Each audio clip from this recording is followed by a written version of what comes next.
नमस्कार, राधे राधे। अब जो है हम आगे और क्वेश्चन करेंगे। कल की एक वीडियो थी उसमें कुछ क्वेश्चन कराए थे। आज हम एक नई वीडियो लेके आए हैं जिसमें कुछ क्वेश्चन पोषण एवं स्वास्थ्य के जो टॉपिक है उससे क्वेश्चन होंगे। आप सभी मेरे साथ लगाते जाएं। आगे हम और भी सीरीज बढ़ाएंगे और जो ओल्ड पेपर है उनको भी कंप्लीट कराने की जो है पूरी कोशिश रहेगी। चलिए पहले क्वेश्चन की तरफ बढ़ेंगे। पहला क्वेश्चन क्या है? मनुष्य में किसकी कमी के कारण जो है एनीमिया होता है? ये बहुत कॉमन सेंस वाला क्वेश्चन है और जो लोग अगर इसका पढ़ाई कर रहे हैं तो ये इसका आंसर जो है आराम से बता सकते हैं। चलिए तो इसका आंसर पहले इसका ऑप्शन क्या है? पहला पहला ऑप्शन है फॉलिक अम्ल, फिर दूसरा ऑप्शन है विटामिन बी, फिर है आयरन, फिर चौथा ऑप्शन है विटामिन ए। तो ये कॉमन सेंस का जो है आंसर, और इसका आंसर क्या हो सकता है भाई? सी, आयरन की कमी से जो है एनीमिया रोग होता है।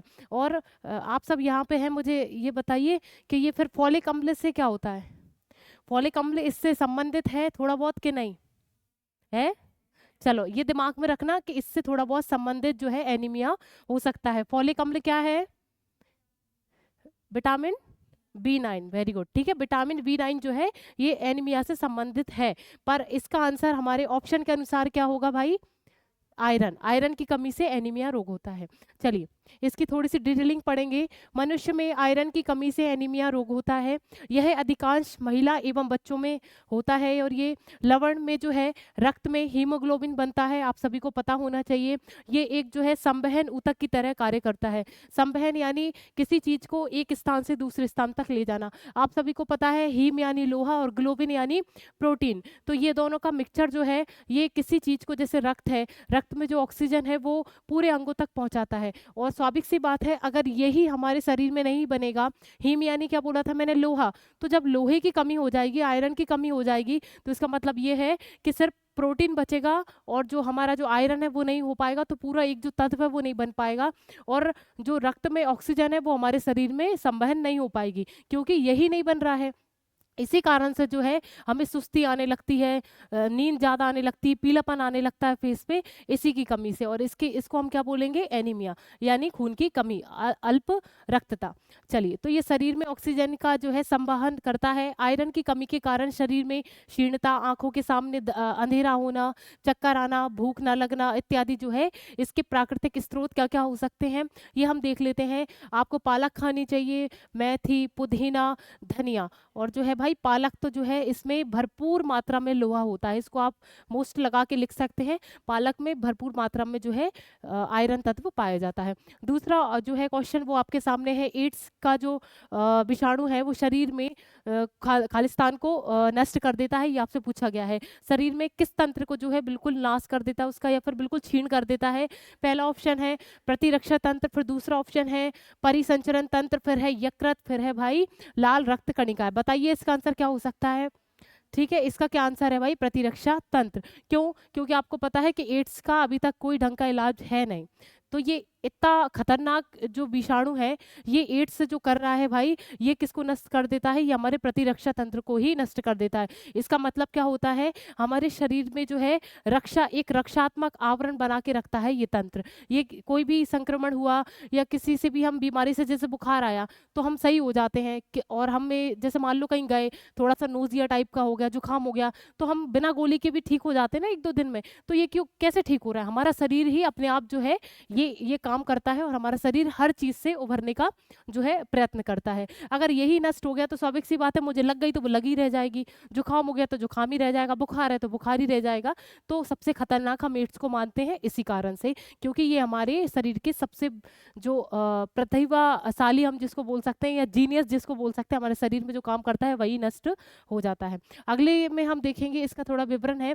तो HIV वायरस से ये होता है जो प्रतिरक्षा तंत्र को जो है नष्ट कर देता है। धीमे धीमे संक्रमण शरीर में एड्स जैसी गंभीर बीमारी का रूप ले लेता है। प्रतिरक्षा तंत्र का काम होता है शरीर को जीवाणु और विषाणुओं से जो है संक्रामक बीमारियों से बचाना, हमारे शरीर को जो इस बीमारी से लगभग नष्ट ही हो जाता है। प्रत्येक 1 दिसंबर को जो है हम कौन सा दिवस मनाते हैं? वो हम मनाते हैं विश्व एड्स दिवस के रूप में जो है हम मनाते हैं। इस पे आप लिख लीजिए वेरी मोस्ट, और तुरंत ही इसको याद कर लें, ठीक है। हमारे जो है साल भर का लास्ट महीने और उसकी 1 तारीख को हम जो है सबसे गंभीर बीमारी का दिवस मनाते हैं, उसका नाम क्या है? एड्स दिवस। चलिए अगला क्वेश्चन क्या है? अगला है रतौंधी रोग खालिस्तान की कमी के कारण होता है। बहुत कॉमन सेंस का है, फिर भी ऑप्शन देख लीजिए, विटामिन ए, फिर विटामिन बी, फिर विटामिन सी और विटामिन डी, और इसका जो आंसर है वो है भाई ए। ठीक है, रतौंधी किससे की होता है? विटामिन ए की कमी से। ये आपको समझ में आ रहा होगा, जब विटामिन ए का नाम आता है, रतौंधी का नाम आता है, तो सीधा हम किस पे जाते हैं? हमारी आंखों पर। तो देखिए ये मनुष्य में होने वाला एक प्रमुख रोग है जो शरीर में विटामिन ए की कमी के कारण होता है। विटामिन ए का प्रमुख जो कार्य है वो दृष्टि रंगाओं या फिर हम रेडोप्सिन, रेडोप्सिन के साथ मुझे एक और बताओ कौन सा वो बनता है? रेडोप्सिन और ऑप्सिन बनते हैं ना, शंख कोशिकाएं, क्षण कोशिकाएं होती हैं, पता है ना सर ने। प्रकाश में देखने में एक प्रकाश में देखने के लिए होती हैं, एक जो होते हैं अंधेरे में देखने के लिए होती हैं। इसको आप याद रखें, ये क्वेश्चन जो है आया हुआ है रेडोप्सिन और ऑप्सिन। तो ये जो है ऑप्सिन संश्लेषण में भाग लेता है, कौन लेता है भाई? Vitamin A. इसका प्रमुख स्रोत जो है वो क्या है भाई? गाजर, यकृत, मछली और तेल जो है इसके स्रोत कहलाएंगे। तो हमने किसकी बात कर ली? रतौंधी की। रतौंधी किससे होता है? विटामिन ए से। अगला क्वेश्चन क्या है? जल जनित रोगों के रोगजनक जीवाणु को मारने के लिए प्रक्रिया जिसे अस्पताल की सुरक्षा के लिए उपयोग किया जाता है वह कहलाती है। तो ये जो है जल में अगर कोई रोगाणु है या जीवाणु है जिससे जल जो है दूषित हो रहा है, संक्रमित हो रहा है, उसको सही करने के लिए उस जल को कौन सी प्रक्रिया अपनाई जाती है, ये आपसे पूछा गया है। पहला ऑप्शन क्या है भाई? रोगाणु नाशक। फिर दूसरा ऑप्शन है आपके सामने डीबैक्टीरियालाइजेशन। फिर तीसरा ऑप्शन है जियोलाइटिंग। फिर चौथा ऑप्शन है बातन। बताइए। सेकंड नहीं, इसका आंसर है भाई पहला। क्या है भाई? रोगाणु नाशन। क्या है भाई? रोगाणु नाशन। क्या बोला गया है? जल जो जनित रोग होते हैं, जल को अगर शुद्ध करना है तो हम इस प्रक्रिया के दौरान करेंगे। कोई भी रोगाणु जो है भाई अगर जल में होगा तो उसका नाश किया जाएगा रोगाणु नाशक क्रिया के द्वारा। चलिए, बहुत गंभीर बीमारियां होती हैं आपको, जैसे प्रमुख रूप से हैजा सुना है ना, गंदे जल से, गंदे भोजन से, दूषित जल से, ये सब होते हैं। तो इनको जो है आपने एक वो भी देखा, एक क्वेश्चन आया है कि क्लोरीन के माध्यम से हम जल को शुद्ध करते हैं। तो ये आप याद रखिएगा, क्लोरीन के माध्यम से जो है जल को शुद्ध किया जाता है। जल जनित रोगों को जो है रोगजनक जीवाणु को मारने के लिए प्रक्रिया जो अस्पताल की सुरक्षा के लिए उपयोग किया जाता है, उस प्रक्रिया को हम क्या नाम देते हैं? रोगाणु नाशक। यहीं के यहीं ये क्वेश्चन याद कर लो, ठीक है। कुछ कुछ चीज़ ऐसी अलग आएंगी तो उसको नोट डाउन करके वो याद कर लो। इस क्वेश्चन से आपके 10 क्वेश्चन सही होने की संभावनाएं रहती हैं, तो एक एक क्वेश्चन पर ध्यान दें। चलिए, अब क्या है? दंत क्षरण जो है उसको रोकने के लिए निम्नलिखित में से किसको पानी में मिलाया जाता है? अगर दांत का क्षरण हो रहा है, दंत क्षरण हो रहा है, आपको गर्म ठंडा लगने लगा है, वो बोलते हैं ना, तो ये बहुत आपने ये बीमारी, बहुत बीमारी नहीं, ये जो एक प्रॉब्लम बोलेंगे, बीमारी तो इसको नहीं बोलेंगे। ये डॉक्टर अब आप अधिकतर देखेंगे हर घर में, हर बूढ़ों को, हर जवान को हो रही है। तो ये जो है किस जल में क्या चीज़ ऐसी मिलाएं, ये हम जो है अपन घर में ही सही कर सकते हैं। वो इसका पहला ऑप्शन है फ्लोराइड, फिर दूसरा ऑप्शन है ब्रोमाइड, फिर है भाई सल्फाइड, फिर है क्रोमाइड। बताइए इसका आंसर। पहला, इसका आंसर क्या है भाई? फ्लोराइड। देखिए आप तो ये चीज, ये कॉमन सेंस की बात है, इसको बहुत ध्यान से पढ़िएगा। दंत क्षरण जो है भाई अगर आपको हो रहा है तो जल में आप क्या मिलाएंगे? फ्लोराइड। उसको मिलाकर पिएंगे तो कहीं ना कहीं आपको जो है राहत मिलेगी। दंत क्षरण को रोकने के लिए फ्लोराइड जल में मिलाया जाता है। फ्लोराइड विभिन्न स्रोतों द्वारा शरीर में प्रवेश करता है। मानव शरीर में फ्लोराइड को जो है, ये वेरी वेरी मोस्ट इस पॉइंट को आप लिख सकते हैं, फ्लोराइड को 1 से लेके भाई 1.5 ppm तक जो है सहन करने की क्षमता होती है। मतलब जो है फ्लोराइड हमारे शरीर में इतनी मात्रा में जाएगा तो कोई दिक्कत नहीं है, हमारे शरीर को इतनी जरूरत होती है। इससे ज्यादा जाएगा तो इसका हम क्या बोलेंगे? अति जो चीज हो जाती है ना, उससे फिर बीमारियां होना शुरू हो जाएंगी। पर इतनी मात्रा में जो है हम जो शरीर इसको ले सकता है। फ्लोराइड कुछ मात्रा में खाद्य पदार्थों में उपस्थित रहती है, परंतु समुद्री मछली में, वेरी वेरी मोस्ट, समुद्री मछली में जो है फ्लोरीन अधिक मात्रा में पाया जाता है। तो इस पॉइंट को आप रख सकते हैं कि समुद्री मछली जो होती है उसमें अधिक मात्रा में क्या पाया जाता है? फ्लोरीन। एज एट इज, ये वाला क्वेश्चन तो ऐसा नहीं आना बिल्कुल ऐसा कैसे छप के आ जाए, पर इससे आपके 2-3 क्वेश्चन को समझने में आपको जो है फायदा मिलेगा। समुद्री मछली में सबसे ज्यादा मात्रा में क्या पाया जाता है, या अधिक मात्रा में क्या पाया जाता है? फ्लोरीन। चलिए, अब अगला क्या है? एस्टिग्मेटिस जो है एक बीमारी है जो खालिस्तान को प्रभावित करती है। बताइए इसका आंसर। पहला जो ऑप्शन है वो है आँख, फिर दूसरा ऑप्शन है फिर हृदय, फिर है पैर, फिर है कान। बताइए क्या है, एस्टिमेटिम्स। ये जो है भाई हमारी आंख को प्रभावित करती है। मैडम बिल्कुल सही कह रही हैं। ये किसको प्रभावित करेगी, ये करेगी भाई आंख को। ठीक है, किसी भी लिंक से उसको याद कर लो, इसको और इसको जोड़ो। ठीक है, ये जो है आंख से प्रभावित होने वाली एक ये बीमारी है, आंख को प्रभावित करती है। एस्टिमेटिज्म जो है, जिसको हम क्या बोलेंगे, दृष्टि वैषम्य। क्या है, दृष्टि वैषम्य हिंदी में भी कभी आ सकता है, तो आप इसको याद रखें। एक हिंदी में आ जाएगा तो फिर तो कोई दिक्कत ही नहीं होनी है, पर वो अगर इंग्लिश में आता है तो दिक्कत हो जाए।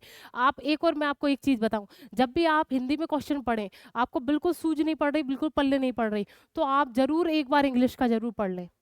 आपकी मतलब अगर 100% आपको क्वेश्चन नहीं समझ में आ रहा, या फिर 60% आपको क्वेश्चन हिंदी में नहीं समझ में आ रहा, तो ये बिल्कुल गारंटी है कि आपको जो है कम से कम 30% जो है आपको इंग्लिश में पढ़ने में फायदा होगा।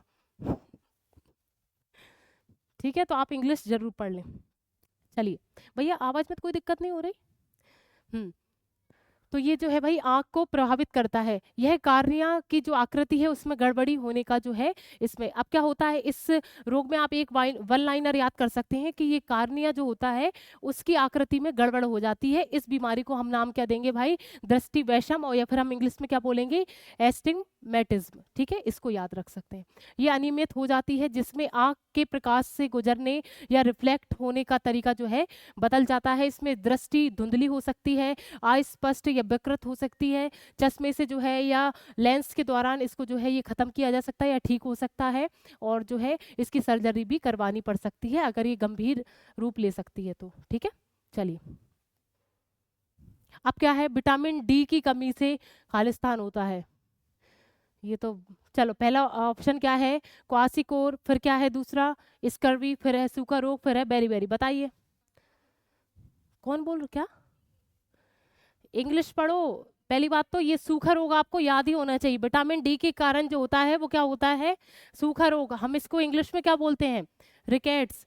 बिल्कुल याद कर लो, रट लो भाई, ये तो पता ही होना चाहिए। हालांकि सूखा रोग जो क्या हुआ, वही दिक्कत, दिक्कत तो नहीं हो रही है ना। पर नहीं, पर मैडम ये वाली बात भी है कि रिकेट्स जो है सूखा रोग को बोलते हैं। ये बहुत जगह कभी कभी क्या होता है ना कि हमें समझ में, इसलिए तो रटो भाई, ये तो विटामिन से जो बीमारियां हो रही हैं उनको हिंदी में भी रटो और इंग्लिश में भी। रटने वाली बात नहीं, ये तो आपको जन्म से ही याद होंगी। कुछ कुछ चीजें हैं जो अलग से याद करनी है। तो इसका आंसर क्या है भाई, सूखा रोग, इसको हम इंग्लिश में बोलते हैं रिकेट्स। चलिए देखिए, विटामिन डी की कमी से सूखा रोग जो है वो होता है, या हम इसको रिकेट्स बोलते हैं।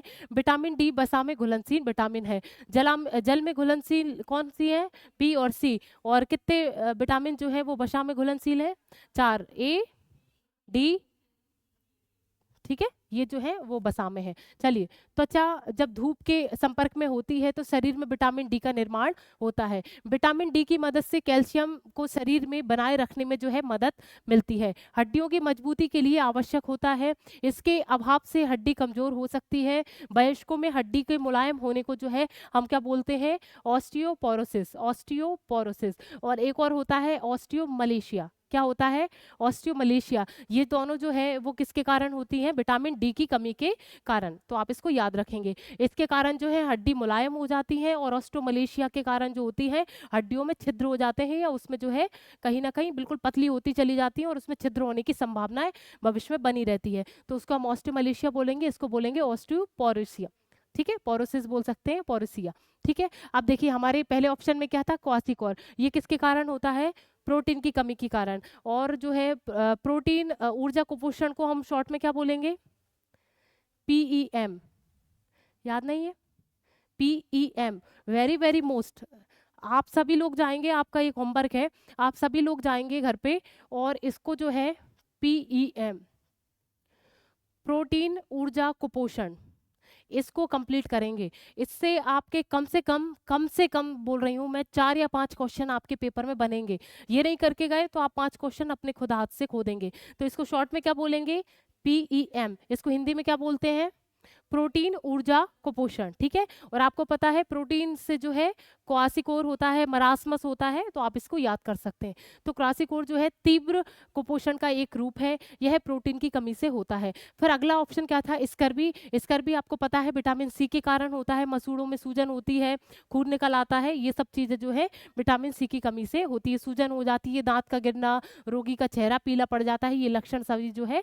और इसका रासायनिक नाम क्या है विटामिन सी का, एस्कॉर्बिक एस्कॉर्बिक एसिड। फिर है भाई बेरी बेरी जो है भाई ये किसके कारण होता है, विटामिन बी के कारण, बी ए के कारण जो होता है, या विटामिन B1 के कारण जो है इस कमी से ये होता है। विटामिन वी का रासायनिक नाम क्या है, थायमिन, और 2 का नाम क्या है, 3 का, 4 का, हाँ सॉरी सॉरी 5 का, हाँ फिर 6 का, 7 का,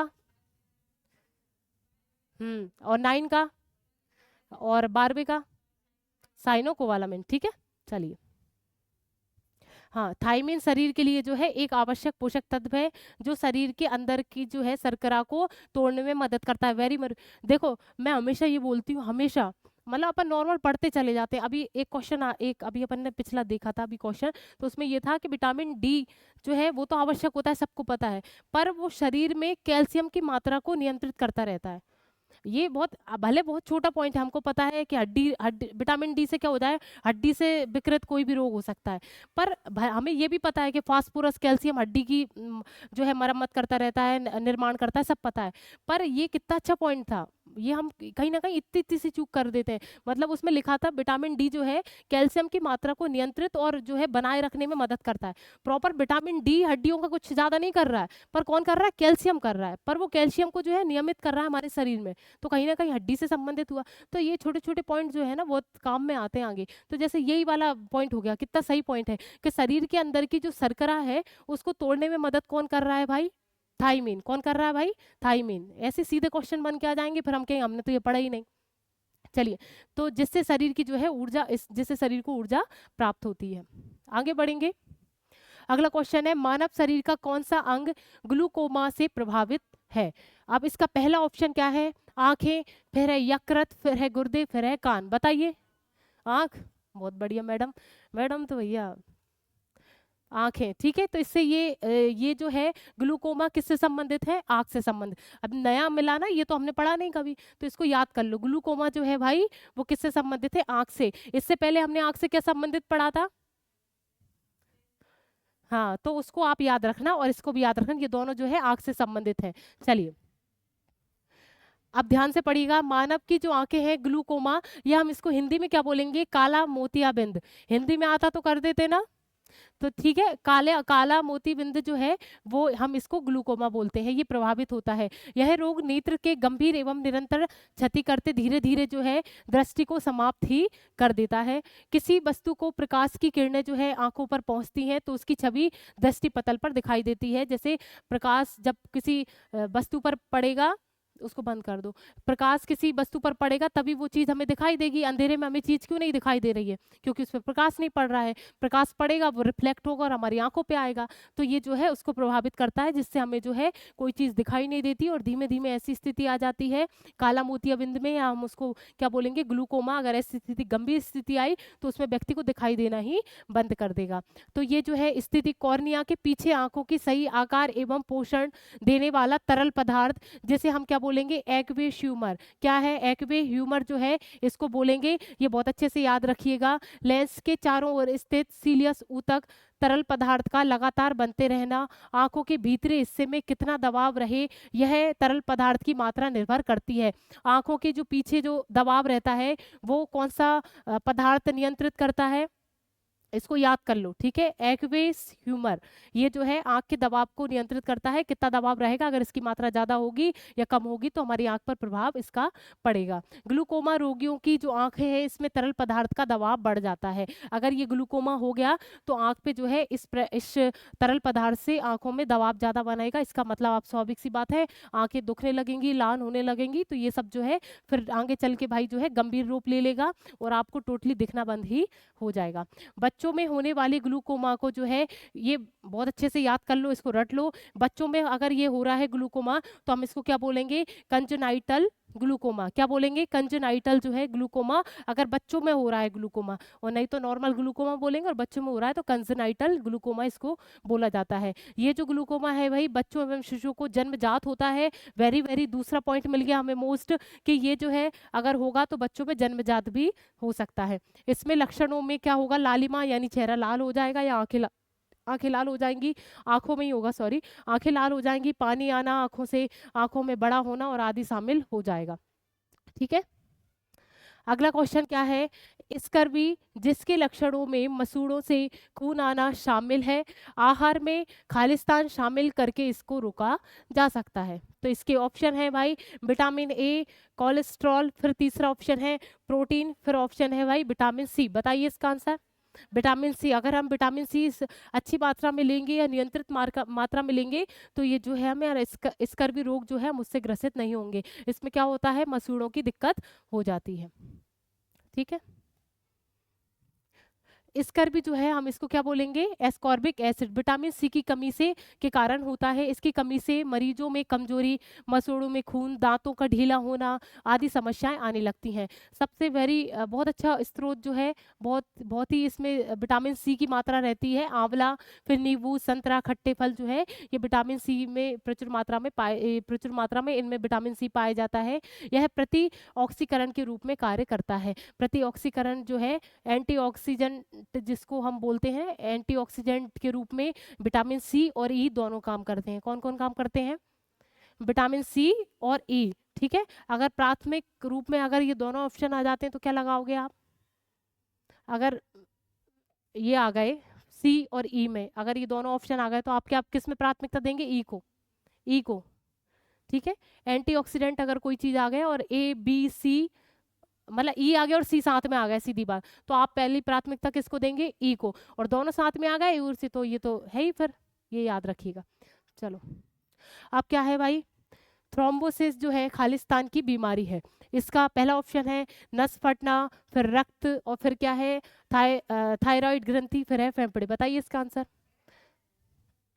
ये तो इसके नाम से समझ में आ रहा है। किससे समझ में आ रहा है, नाम से। आप मुझे ये बता दो, इससे पहले अगर ये आपको नहीं समझ में आ रहा तो इससे पहले ये बताओ कि रक्त जमने के लिए क्या क्या चीजें आवश्यक है। फाइब्रोनोजिन प्रोटीन, विटामिन के, थोड़ी सी मात्रा में कैल्शियम भी जरूरी है, और प्लेटलेट्स। ठीक है। ये सब जो है हमारे शरीर में जो है रक्त का थक्का जमाने में हेल्प करती हैं। और ये जो थ्रोम्बिन है, थ्रोम्बोसिस जो है, आपने अगर उसकी प्रक्रिया आप एक और नंबर लिख लो कि जो रक्त जमने की प्रक्रिया है जिसमें बहुत सारी प्रोसेस होती हैं, उसको आप एक बार देख लीजिएगा। उस प्रोसेस में आपको इससे संबंधित वर्ड मिलेंगे तो आप समझ जाएंगे कि ये रक्त से संबंधित ही कोई बीमारी है। चलिए, थ्रोम्बोसिस जो है रक्त की बीमारी है। किसी रक्त वाहिका के अंदर रक्त जमने के कारण जो है फलस्वरूप जो है रक्त के प्रभाव में बाधित हो जाता है और थ्रोम्बोसिस कहलाता है। ये थ्रोम्बोसिस क्या होता है, रक्त वाहिकाओं में जो है कहीं पे भी ब्लॉकेज हो गया तो वो रक्त आगे की तरफ नहीं बहेगा, तो इसी इसी बीमारी को हम क्या बोल देंगे, थ्रोम्बोसिस। ठीक है। चलिए, ये धमनी में भी हो सकता है, किसी में भी, किसी भी कोशा में हो सकता है, कोशिकाओं में हो सकता है। तो ये प्रतिवर्ष जो है 13 अक्टूबर को, क्या है भाई, 13 अक्टूबर को जर्मन चिकित्सक रुडोल्फ के जन्मदिन के दिन जो है विश्व थ्रोम्बोसिस दिवस मनाया जाता है। किसकी याद में हम मना रहे हैं, रुडोल्फ। ठीक है। और ये हम कब मना रहे हैं, कौन से अक्टूबर को, 13 अक्टूबर को। ठीक है, इसको आप याद कर सकते हैं। चलिए, अब अगला है विटामिन के की कमी से क्या होता है। ऑप्शन है आपके सामने, रक्त का थक्का जमने में समस्या, फिर दूसरा ऑप्शन है भाई कैल्शियम की उपापचय में समस्या, फिर है तीसरा ऑप्शन पाचन की समस्या, फिर है इनमें से सभी। बताइए। अभी अपन ने बात करी ना इसी पे, तो इसका क्या आंसर हो जाएगा, रक्त का जमने की जो प्रक्रिया है इसमें कौन हेल्प करेगा, विटामिन के। विटामिन के की कमी से रक्त का थक्का जमने में समस्या उत्पन्न होती है।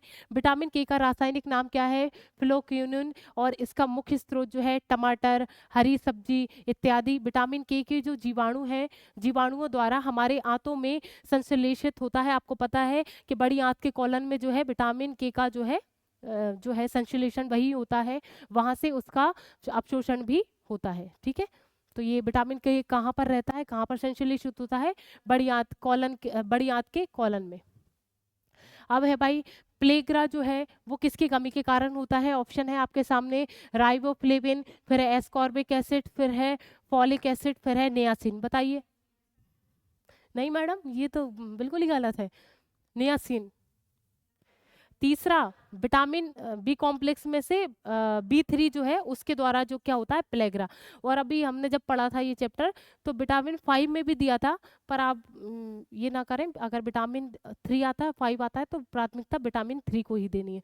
तो इससे ये प्लेग्रा जो होता है वो किसके कारण होता है, B3 के कारण। किसके कारण, B3। इसका रासायनिक नाम है नियासिन। प्लेग्रा नियासिन की कमी के कारण होता है। नियासिन V3 का जो है वो रासायनिक नाम है। इस रोग से त्वचा जो है वो त्वचा तथा भ्रम की स्थिति बढ़ जाती है। मछली, अनाज, ब्रेड, मूंगफली आदि के जो है इसके स्रोत माने जाते हैं। किसके? विटामिन 3 के, सॉरी B3 के। चलिए, ये आप अच्छे से याद रखेंगे। त्वचा रोग और भ्रम की स्थिति बढ़ जाती है। विटामिन के क्वेश्चन लगाए हैं किसी ने?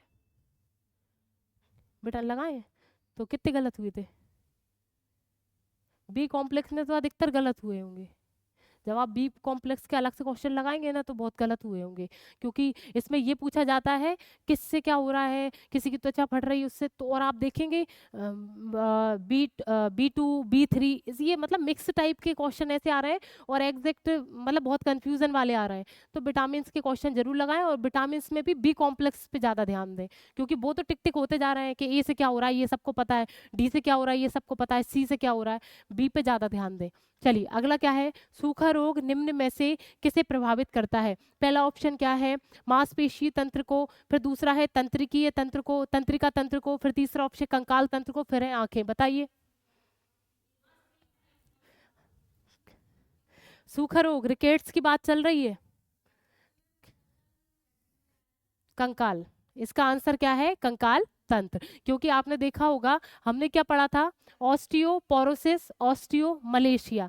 क्या बोल रहे थे उसमें कि हड्डियों का मुलायम हो जाना, बिल्कुल लचीलापन आ जाना, पोरोसिस, मलेशिया उसमें जो है छिद्र हो जाना हड्डियों में। तो हमारा जो शरीर बना है कंकाल तंत्र किससे मिलके बना है? हड्डियों से। ठीक है, तो इसका आंसर क्या होगा? कंकाल तंत्र। चलिए, सूखा रोग अन्यथा जो है या फिर हम इसको रिकेट्स बोल सकते हैं, शरीर के कंकाल तंत्र अथवा हड्डियों से प्रभावित होता है। सूखा रोग से प्रभावित व्यक्ति की हड्डी नरम एवं नाजुक भंगुर हो जाती है। कलाई, टखने, घुटने मोटे हो जाते हैं। पैर धनुष आकार के हो जाते हैं तथा माथे पर जो है विस्तार होने लगता है। और मानसिक मानसिक जो है बीमारियां भी कहीं कहीं जो है उत्पन्न होने लगती हैं, क्योंकि हमारी यहाँ की जो हड्डियां हैं वो भी नरम होना शुरू हो जाती हैं। तो इससे क्या है ना, मानसिक मंदता या फिर हमारी स्मृति बिल्कुल विलुप्त होने लगती है। तो आप ये भी एक पॉइंट याद कर सकते हैं, किसमें? विटामिन डी से। चलिए, सूखा रोग विटामिन डी की कमी से होता है। इसमें आंत से कैल्शियम का अवशोषण रुक जाता है। आ गया फिर से? इसको आप नोट डाउन कर लें, नहीं तो फिर आप नॉर्मल याद कर सकते हैं। जिससे शरीर में कैल्शियम की जो है कमी हो जाती है। विटामिन डी स्रोत सूर्य का प्रकाश, मछली, अंडे और दूध से जो है विटामिन डी आप प्राप्त कर सकते हैं। हमारे शरीर में जो है अपने आप उत्पादित 2 विटामिनों का नाम बताओ। हमारे शरीर में खुश डी और के। ठीक है, चलो अगला क्वेश्चन है, तपेदिक यानी टीबी की जो है एक ये खालिस्तान एक बीमारी है। किसकी बीमारी है? पहला है फेफड़े, फिर है यकृत, फिर है हृदय, फिर है अग्नाशय। बताइए। फेफड़े। ठीक है, देखिए तपेदिक से प्रभावित अंग जो है वो फेफड़े हैं, जबकि अन्य रोगों से प्रभावित अंग हम देख लेते हैं। देखिए मलेरिया में क्या आएगा? मलेरिया में क्या प्रभावित हो जाता है? तिल्ली या प्लीहा। ठीक है, फिर टाइफाइड में क्या है? हमेशा आंत प्रभावित होती है। पीलिया में क्या होता है? जिगर यानी लीवर। ठीक है, और क्या है? सोराइसिस। सोराइसिस जो है आप मैं कह रही हूँ ना बी कॉम्प्लेक्स के आप क्वेश्चन लगाएं तो आपको ये बहुत अच्छे समझ में आ जाए है क्या। त्वचा से संबंधित है। आपके यहाँ पे ऑटो के पास अगर दरार पड़ती जा रही है बार बार तो आपको विटामिन की कमी, विटामिन बी कॉम्प्लेक्स की कमी है।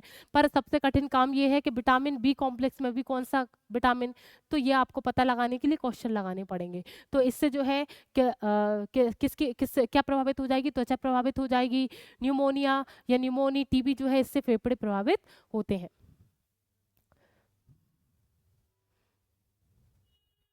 चलिए लास्ट क्वेश्चन है, निम्न में से कौन सा एक जल जनित रोग है? पहला ऑप्शन है मलेरिया, फिर है इन्फ्लुएंजा, फिर है हैजा, फिर है छोटी चेचक। बताइए। हैजा। ठीक है, हैजा क्योंकि दूषित जल और दूषित भोजन से ये फैलता है। चलिए, हैजा एक जल जनित रोग है जो विब्रियो कॉलेरा, क्या है? विब्रियो कॉलेरा जो है एक जीवाणु उसके दौरान फैलता है और ये मक्खियों द्वारा फैलता है। तो हमारे पास 2 क्वेश्चन बहुत अच्छे आ गए हैं। विब्रियो कॉलेरा के द्वारा ये फैलता है, जीवाणु है एक, और ये जो है इसकी वाहक कौन होता है? हैजा जो बीमारी है उसकी वाहक कौन है? मक्खियाँ। ठीक है। रोगी में जो है शरीर में जल की कमी हो जाती है, रक्त का संचार धीमा पड़ जाता है, उल्टी दस्त के साथ शरीर का सारा जल निकल जाता है, यानी डिहाइड्रेशन हो जाता है, कारण प्यास अधिक लगती है। उपचार के लिए हैजे का टीका लगवाना आवश्यक है, पानी उबालकर पीना चाहिए। ठीक है, चलिए तो अब कल और कुछ क्वेश्चनों के साथ मैं आपसे मिलूंगी। राधे राधे।